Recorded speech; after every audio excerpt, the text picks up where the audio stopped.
editorial del Universo a nivel país, y los primeros editoriales se escribieron en Guayaquil y fue el doctor Rodolfo Rodríguez Castelo, que en paz descanse, que fue el fundador de la Sociedad Ecuatoriana de Sexología, conjuntamente con Germánico y Santiago, María Los Ángeles, la que está todavía hay vivos y hay muertos también, ¿no? Ya hay muchos de los que han fallecido. Entonces, la historia de la sexualidad en el Ecuador se cuenta desde las ciudades más grandes, pero también ha habido ciudades periféricas que han tenido su desarrollo. Y en Ecuador se generó una organización que se llama APROFE, ¿no? Que ustedes tienen que haber escuchado. Probablemente eso fue lo más evolucionado en su época de lo que era sexualidad. Tanto así que Marangoni es parte de los miembros fundadores de la Sociedad de Sexología, ¿no? Que APROFE era la organización que un poco quería a la familia ecuatoriana ayudarla a manejar los procesos de esterilización en un caso, porque hace vasectomía, salpingectomía y todos los procesos de planificación familiar, ¿sí? Para eso nace APROFE, y creo que era lo avanzado de esa época, y de esos grupos nacen los que van a los primeros congresos de sexología y se construye la sociedad. Para los que íbamos siguiéndole la pista, en el año 98 en el Ecuador se realiza el primer congreso y fue en Guayaquil. Lo hicieron en la Facultad de Medicina, en el que pude asistir, y fue súper interesante porque había en esa época el Opus Dei, todavía no había Pro Familia, y boicotearon el congreso. Vino el presidente mundial de la Organización de Sexología, estaba mexicano, ¿cómo se llama? Eusebio Rubio, entonces tuvimos la oportunidad de tenerlo, la gente que estábamos ya en la onda del trabajo, y empezamos a trabajar la temática aquí en el país, pero con una situación bien incómoda porque había mucha resistencia al tema de sexología. Entonces, en ese año se aprueba, me acuerdo que el Congreso ecuatoriano aprobó la Ley de Educación Sexual, que nunca entró en vigencia, porque se buscaba fusionar la salud sexual y reproductiva, que ya la había planteado APROFE, con la Ley de Educación Sexual, ¿sí? Y fue en el gobierno de Gustavo Noboa, pero los mismos la vetaron porque como eran del Opus Dei, entonces la religión no permitía la ciencia. Entonces acá en el país, para los que hemos venido un poco queriendo contribuir desde los espacios científicos y la sexualidad humana, nos tocó viajar fuera. En mi caso me fui a Cuba en el 98 a hacer un entrenamiento de sexualidad, y cuando traemos información, la misma gente de la comunidad científica no sabía que esos aportes podían ser puestos en práctica. Tanto es así que acá no existe el terapeuta sexual. En Cuba hay lo que son los terapeutas sexuales. Cuando yo estaba con algunos de los miembros de la Sociedad de Sexología, les decía, ¿no?, que allá en Cuba iba la pareja, era atendida, y tenías que, si alguien no tenía pareja, tenía que hacer los ejercicios y tenías que ponerle un terapeuta sexual, sea hombre o mujer.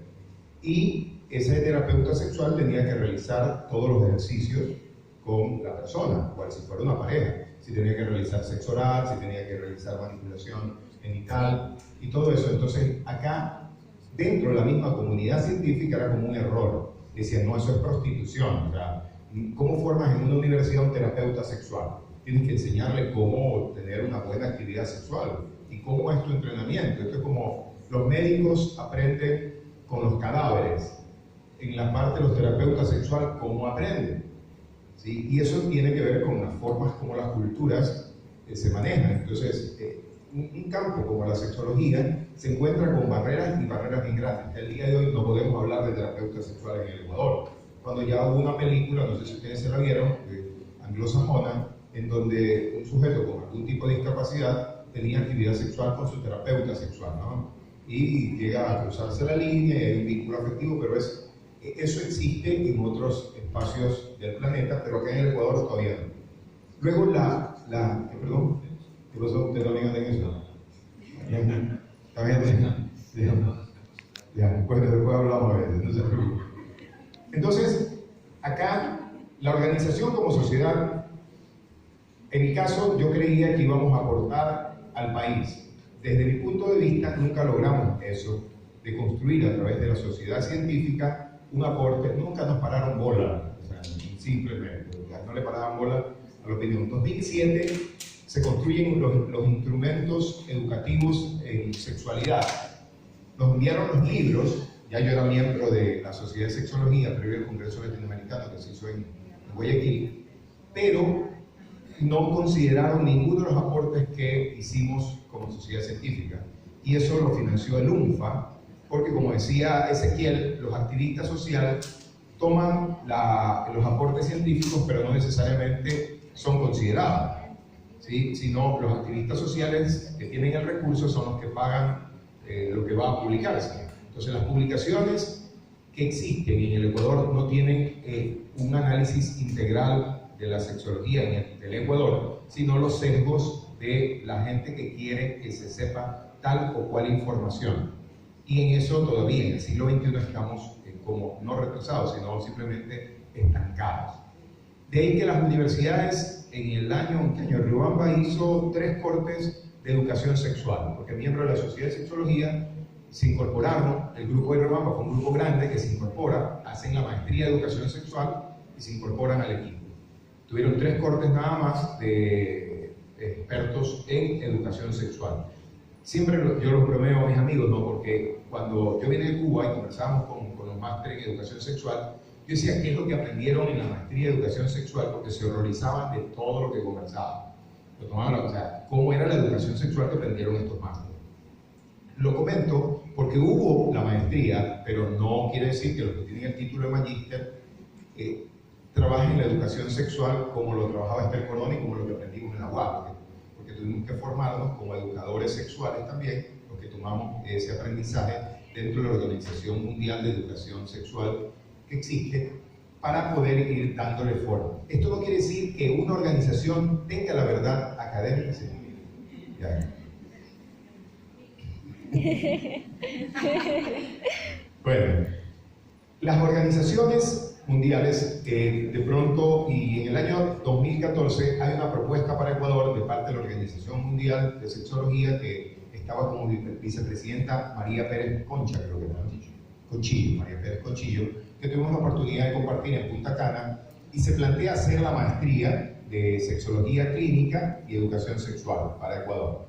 Y educación sexual, ¿no? Sexología Clínica y Educación Sexual. Había una sexualidad humana, claro, que sexualidad humana era la parte educativa y sexología clínica la parte específica para terapia. Me plantea la coordinación porque ya nosotros tenemos escrito el capítulo del libro para Brasil, que Osvaldo Rodríguez Jr.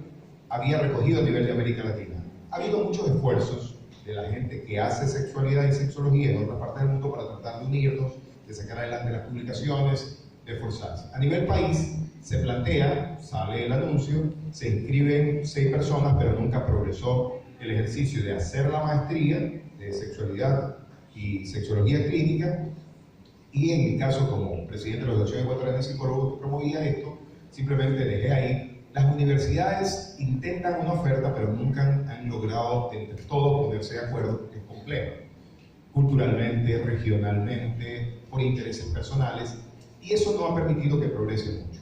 Desde la visión probablemente nuestra, integradora, hemos querido unir 2 generaciones. Los dinosaurios, como se los conocía, que eran Cavalcanti, Rodolfo Rodríguez Castelo, Rubén Hernández, Bianco, que eran los pioneros en América Latina y respetados a nivel del mundo también, para que la siguiente generación, que somos nosotros, poder nutrirnos de ellos. Y la siguiente que continúa, probablemente se divorcia de la primera y de la segunda. Y hay muchos, le decía yo hoy en la mañana, yo conozco de mucha gente con una especialidad en sexología en el país, pero no nos unimos.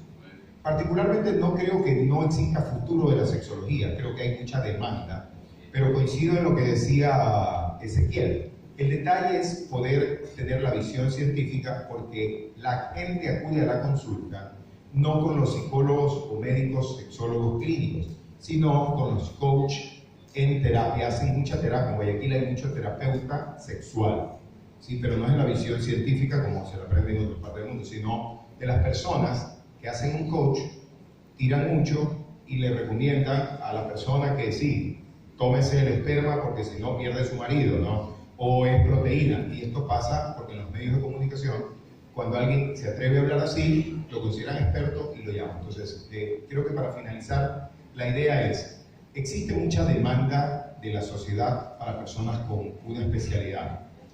Hay que trabajar en la estructura de personalidad y en cómo comunica el profesional para que la sociedad los considere serios y respetables. No hablo de serios que no sean graciosos o que no sean flexibles, sino que sepan que son gente profesionalmente capacitada, que es capaz de poder aportar soluciones a la problemática sobre sexualidad, y también en la parte de la educación sexual poder aportar un grupo de experiencias y construir instrumentos a nivel país que permita culturalmente hacer la transición entre los miedos, la vergüenza y el folclore a la parte científica y de convivencia saludable y de respeto entre las diferencias sexuales y lo que la sociedad ecuatoriana tiene como modelo de la sexualidad de los ecuatorianos. Yo creo que ese sería nuestro punto.